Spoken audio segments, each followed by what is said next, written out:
Bacaan dari kitab pertama Raja-Raja. Pada waktu itu, Yerobeam, seorang raja Salomo, keluar dari Yerusalem. Di tengah jalan, ia bertemu dengan Nabi Ahia, orang Silo, yang berselubung kain baru. Hanya mereka berdua yang ada di padang.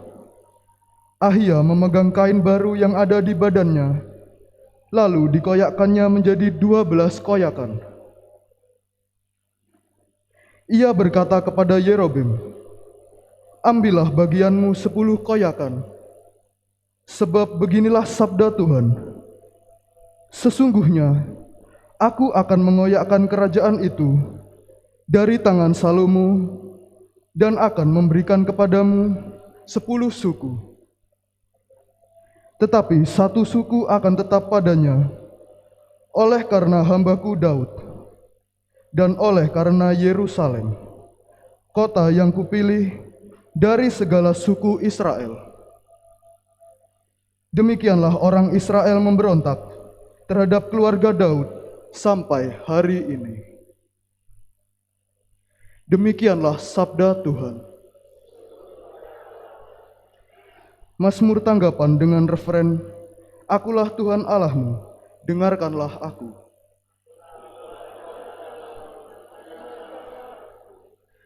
Janganlah ada di antaramu Allah lain, dan janganlah engkau menyembah Allah asing.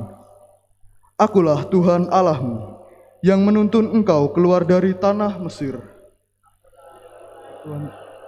Dengarkanlah aku.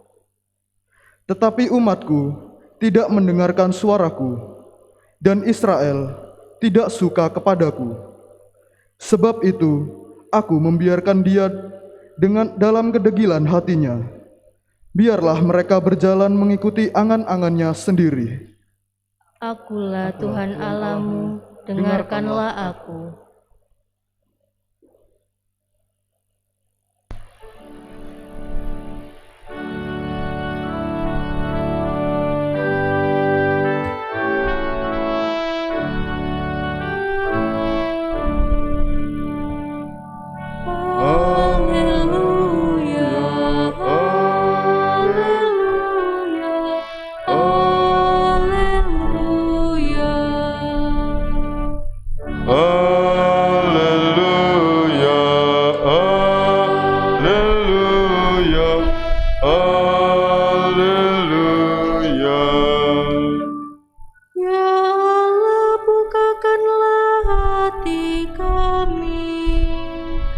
Agar kami memperhatikan sabda anak-Mu.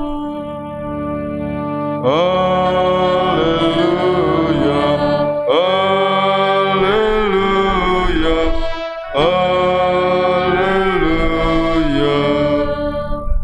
Tuhan bersamamu. Sama roh. Inilah Injil suci menurut Santo Markus. Dimuliakanlah Tuhan.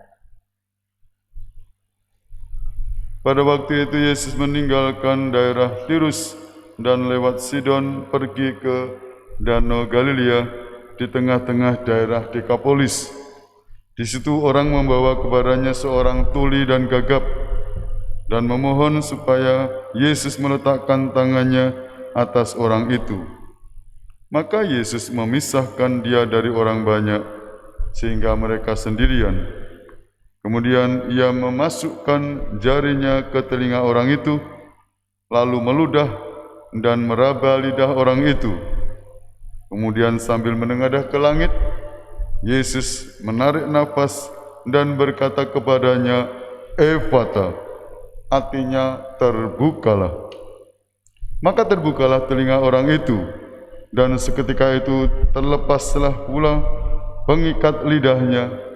Lalu ia berkata-kata dengan baik. Yesus berpesan kepada orang-orang yang ada di situ supaya jangan menceritakan kepada siapapun juga.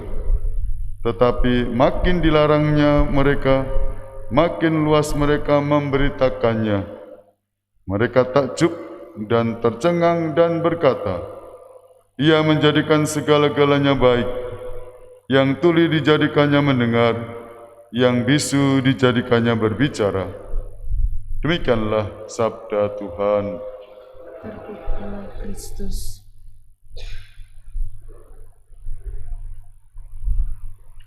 Bacaan Injil yang kita dengar ini diakhiri dengan kalimat, Ia menjadikan segala-galanya baik, yang tuli dijadikannya mendengar, yang bisu dijadikannya berbicara.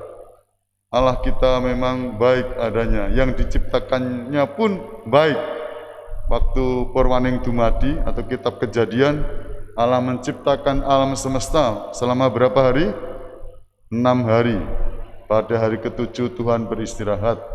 Setiap ciptaan diakhiri dengan semuanya diciptakan baik adanya. Kebaikan Allah terpancar dari ciptaannya juga kepada umat manusia. Kalau hari ini kita memperingati Hari Orang Sakit Sedunia ke-30, Paus Fransiskus mengangkat tema, hendaklah kamu murah hati, sama seperti Bapamu adalah murah hati. Kemurahan hati Allah terpancar dengan kebaikannya kepada umat manusia. Allah ingin kita semua sehat walafiat baik. Amin. Oh iya. Yang juga kita doakan hari ini, semoga umat paroki Santo Yusuf Karangpilang yang ada di rumah, yang sakit, agak sakit, baik sakit jasmani maupun sakit rohani. Sakit rohani itu apa, Romo? Sakit hati. Oh, ini yang sembuhnya sulit ini. Ya, dokter tidak bisa menyembuhkan. Yang bisa menyembuhkan dirimu sendiri. Ya, sakit hati. Ya, sakit hati karena ego. Ya, disembuhkan oleh diri sendiri. Entah sikap terhadap anak atau orang tua, suami terhadap istri, istri dan sebaliknya, atau dengan tetangga. Saya kira Hari Orang Sakit juga menyasar bukan hanya sakit jasmani, sakit rohani. Semoga mau bertobat dan mau mengampuni. Ya, ini dokter hanya bisa memberi obat penenang paling ya. Tapi pribadi-pribadi yang sakit hati disembuhkan oleh diri sendiri. Lihat, Allah menghendaki agar kita murah hati seperti Bapa murah hati dalam perjalanan kasih mendamping mereka yang menderita. Bapak Paus Fransiskus mengajak kita untuk peduli dengan saudara-saudara kita yang sakit. Maka nanti setelah homili ada doa umat tambah doa orang sakit. Wah, doanya panjang ya. Semoga mengingatkan bagi kita betapa pentingnya kita peduli dengan saudara-saudara kita yang sakit dan menderita. Lebih-lebih di masa pandemi ini ya. Sakit karena corona yang ngajak kali ya.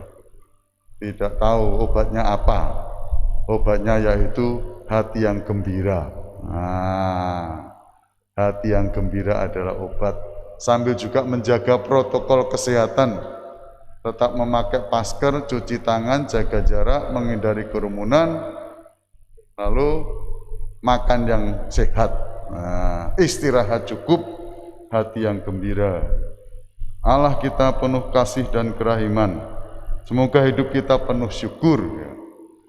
Ku naikkan syukurku buat hari yang Kau beri, tak habis-habisnya kasih dan rahmat-Mu, selalu baru dan tak pernah terlambat. Pertolongan-Mu, besar setia-Mu di sepanjang hidupku. Berkatalah untuk kita semua. Amin.